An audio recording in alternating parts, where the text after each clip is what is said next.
So now one of the things that you can actually go ahead and do in HappyScribe is rename out the projects that you have so that it's easier for you to manage them.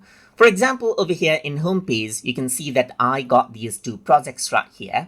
And if you want to go ahead and rename them, you can simply click on the three dot button right here and click on rename. So now over here, I'm going to say computer systems narration right here, just like this. And the project is renamed right here. You can even go to the library section right here. And then what you can do is you can go around onto a particular project and click on the three dot button and rename it out right here as well. So I'm just going to go ahead and say sample project right here, just like this. And let me just go ahead and add in a space in between and click on save. And that is how it renames. You can even go around over here and let's say, for example, click on a particular project as you want.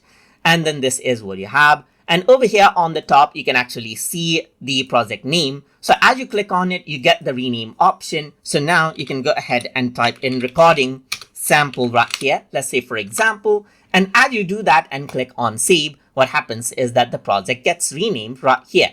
So that is basically how you can go ahead and rename out projects inside of HappyScribe.